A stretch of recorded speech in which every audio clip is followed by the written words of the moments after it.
i-address na po natin yung isa sa mga pinag-uusapan online, no? 10 minuto raw po, di umano, yung hinintay ng isang caller para makatawag po dito sa 911. Parang sa loob daw po ng 10 minuto, wala pa pong sumagot. At ano po ba ang masasabi nyo rito? Kumusta po ang investigation po ninyo sa insidente pong ito?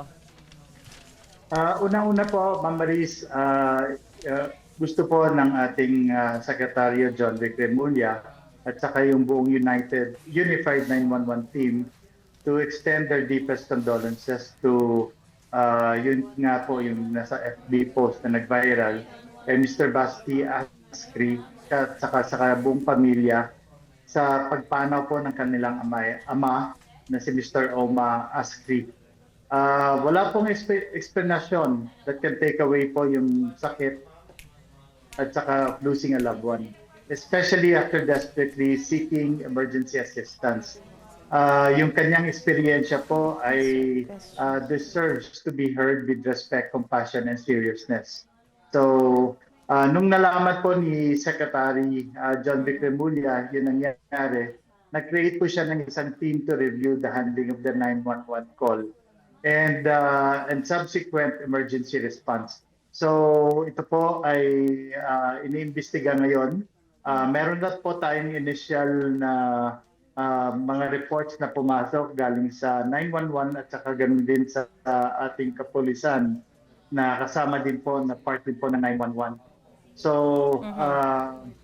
doon po ay nakita po na we know po that emotions are very high but our records would show that after 3 minutes, natanggap po yung yun po ang after the call was made, mga 3 minutes bago po nasagot yung tawag.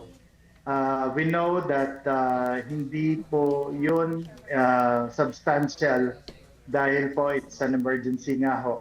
But and we're looking deeper into it po. So yun po ang nangyari.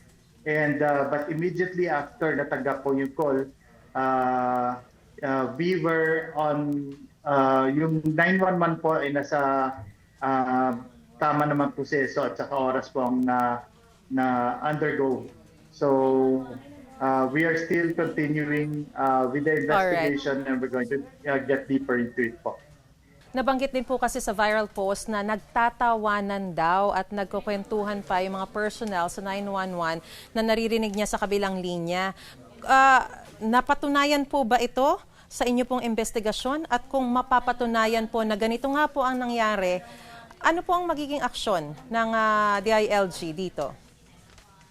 Ma'am, nung natanggap po yung call at saka ang ginawa po ay nag-establish po ng 3-way conference call with the Taguig Command Center at saka yung caller remaining on the line with the 911 call taker.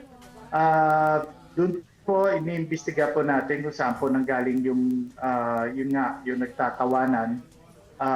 Dahil kung makita niyo naman po yung ating center dyan po sa Sampaloc ay makikita niyo naman that yung mga gamit nila are voice reduction, equipped with voice reduction. At saka makikita niyo naman po all those who enter the area, talagang silence is being observed at saka lahat po nasa kanilang mga stations. So we're looking and finding kung saan nanggaling yung voice na yon, but that is a 3-way call, so probably po it could have also come from other sources, but we're looking into again deeper into that sa aming investigasyon. And kung sakali malalaman natin kung saan nanggaling yon at kung sinong responsible po yon, of course yung legal action po will be applied on the particular persons po.